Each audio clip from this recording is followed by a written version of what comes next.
কম হলেও চলবে, সমস্ত মানুষ যেন লস না হয় তার একটা বিকল্প ব্যবস্থা করতে।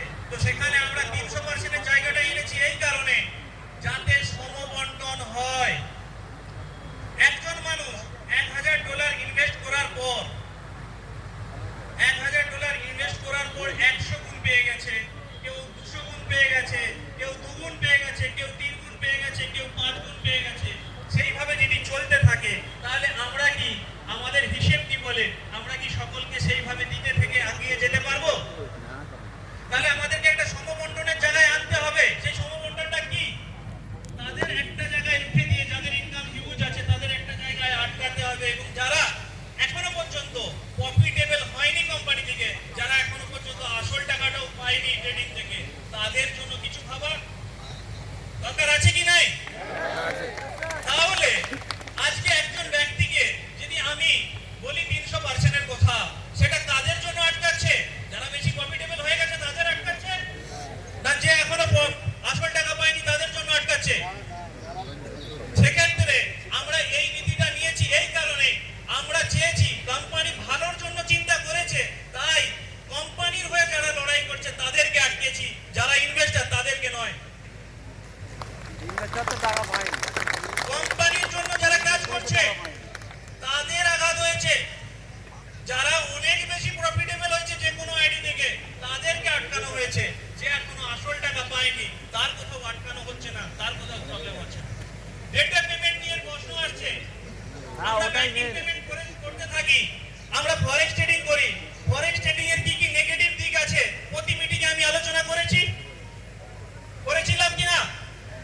বছর দেড়েক আগে থেকে আমরা বারবার বলে এসেছি যে আমাদেরকে এই পদ্ধতিটা অবলম্বন করতেই হবে, সমস্ত ট্রানজাকশন ক্রিপ্টো ট্রানজাকশনে আসতে হবে, সমস্ত ট্রানজাকশন ডিপোজিট এন্ড উইথড্রল, তবেই আমরা কিন্তু সুষ্ঠুভাবে এগিয়ে যেতে পারবো। আলোচনা হয়েছিল। সেক্ষেত্রে যেখানে যেখানে পয়েন্ট টু পয়েন্ট প্রবলেম হচ্ছে সেগুলো সকলের সাথে আলোচনা হয়েছে, প্রতিটা প্রশ্নোত্তর পর্বে আলোচনা হয়েছে। সেখানে যে প্রবলেমটা বর্তমানে হচ্ছে সেটা শুধু একমাত্র এসডিএফএক্স কোম্পানির নয়, এখানে অনেকেই আছেন ব্যাংকে চাকরি করেন, কেউ একজন হাত তুলে বলবেন কেউ ব্যাংকে চাকরি করেন, ব্যাংকে চাকরি করেন, না হলে সামনে আপনাদের ব্যাংক আছে, যে জানবেন বর্তমানে ব্যাংকিং ট্রানজাকশনের উপর কি পরিমাণ প্রেসার আছে এবং তার রেজাল্ট কি হচ্ছে। সেখান থেকে আমরা কিন্তু একদম চরমভাবে ক্ষতিগ্রস্ত হয়েও হেরে যাইনি, আমরা দাঁড়িয়ে আছি, আমরা আমাদের সিস্টেমের বিকল্প রাস্তা খুঁজেছি কি খুঁজিনি? আমরা বর্তমানে P2P ট্রানজাকশন করছি, পাবলিক টু পাবলিক ট্রানজাকশন করছি। তো আমরা সেটাকে বুঝতে পারছি না, নেগেটিভ ভাবে নিচ্ছি, কিন্তু স্যার এই ব্যবসার চরিত্রই এটা, চরিত্রটাকে যতক্ষণ না বুঝতে পারবো ততক্ষণ আপনার কাছে ভালো খারাপের প্রেক্ষিত তৈরি হবে না। চরিত্র জানতে হলে এডুকেশন নিতে হবে, এই ব্যবসা সম্পর্কে জানতে হবে। ব্যবসা সম্পর্কে না জানলে কখনোই এর চরিত্র আপনি প্রেক্ষিত অনুযায়ী ঠিক করতে পারবেন না, এটা ভুল কি ঠিক। শুধু একটা জিনিস বলবো, আমরা যে ব্যবসা করছি সেই ব্যবসার মাধ্যম দিয়ে আমরা যেটুকু হাসিল করেছি সেটা আপনাদের সঙ্গে নিয়ে তৈরি হয়েছে, তাই আপনাদেরকে ছেড়ে আমরা অন্য কোনো রকম পরিকল্পনা নেব না। আপনাদেরকে সঙ্গে নিয়ে যত ধরনের পরিকল্পনা নিলে আমাদের ভালো হয় সমস্ত পরিকল্পনা নেব, তাতে যদি কেউ বাধা সৃষ্টি করে করবে, কেউ বিরোধিতা করে করবে, কিন্তু আমরা থামবো না, আমরা এগিয়ে যাব। অনেকেরই প্রশ্ন আসে যে কি করে হবে জুন মাস থেকে, কেননা যে কোনো ট্রানজাকশন আজকের ডেটে আপনারা ফলো করুন, কোম্পানির নেওয়ার জায়গা কোথায়? দেওয়া তো পড়ে, কোম্পানি কোনো নেওয়ার জায়গা রেখেছে এখন? P2P বাদ দিয়ে কোম্পানি কোনো নেওয়ার জায়গা রেখেছে এখন? তাহলে যদি নেওয়ারই হতো আর দেওয়ার না হতো তাহলে নেওয়ার জায়গা রাখতো তো। প্রবলেমটা বুঝতে পারছেন না কেন? কি প্রবলেম? প্রবলেমটা হচ্ছে সেই জায়গায় যেটা এর চরিত্রের প্রবলেম, এই ব্যবসার চরিত্রের প্রবলেম, যেটা প্রতি মুহূর্তে আলোচনা করা হয়েছে, প্রতিটা মিটিং আলোচনা করা হয়েছে। এই জন্য আমি সর্বপ্রথম জিজ্ঞাসা করলাম কে কে আমার আগের কোনো মিটিং শোনেননি? আমি এমন কোনো মিটিং করেছি কিনা যেখানে এই সিস্টেমের নেগেটিভ দিক তুলে ধরিনি?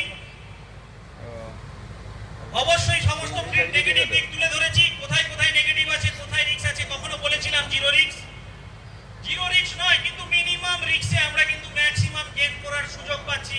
চাই বারবার বলতাম যে এখানে এই এসডিএফএক্স এ আসতে হলে নিজের মাইন্ডকে আগে বিজনেস মাইন্ড হিসেবে তৈরি করতে হবে, না হলে সম্ভব নয়। এবং এটাও বলেছিলাম 80% মানুষ কখনোই এই মাইন্ডকে অ্যাকসেপ্ট করতে পারবে না। এই 80% মানুষদের জন্য আমরা বিকল্প ব্যবস্থা করেছিলাম, ইন্স্যুরেন্স এবং কি ল্যান্ড প্রজেক্টের। এই প্রশ্নগুলো কেন এসেছিল? এই প্রশ্নগুলো এসেছিল এই নেগেটিভ দিকগুলোকে ধরে রাখার জন্যই। আমরা ট্রানজাকশন করি, বিভিন্ন ব্রোকিং হাউসে টাকা পাঠাই, ফরেক্স ট্রেডিং অনেকেই করেন, এখানে বিভিন্ন ব্রোকিং হাউসে টাকা পাঠান, সেখানে কোথাও আপনার কাছে প্রুফ থাকে যে আপনি ব্রোকিং হাউসকে টাকা দিয়েছেন। সর্বপ্রথম নেগেটিভ দিক এটা। কেন? এই কেনর উত্তর খুঁজলেই আপনি টোটাল এডুকেশন পেয়ে যাবেন ফরেক্স ট্রেডিং সম্বন্ধে। কেন থাকে না? এই কেনর উত্তর খুঁজলেই টোটাল এডুকেশন পেয়ে যাবেন ফরেক্স ট্রেডিং এর। প্রতি মুহূর্তে চ্যালেঞ্জ আছে আমাদের। আমি এই যে মিটিং করছি, আমি কথাগুলো বলছি, আপনারা রেকর্ডিং করছেন, কাল ইউটিউবে আসবে, গান নিয়ে নানা রকম প্রশাসনিক প্রেসার আমাদের উপরে তৈরি হবে এবং হয়েছে। তারপরেও কিন্তু আমরা হারিনি, কারণ আমরা শুধু একটা বলেই বলিয়ান আছি, একটা জায়গা থেকে মনের বল আছে। আজকে একটা ডাকে দুদিনের মধ্যে 1000 মানুষ এখানে উপস্থিত হয়েছে। এটাই এসটিএফএক্স এর সবচেয়ে বড় কথা। আমরা আমাদের লক্ষ্য পূরণ করবই এবং আমি কথা দিচ্ছি, আমরা এই যে লক্ষ্য নিয়েছি, এই লক্ষ্য আমি যেভাবে হিসাব পাচ্ছি, আমরা জুন মাস থেকে any payment time to time করতে পারবো, একটু কথা দিয়ে যাচ্ছি।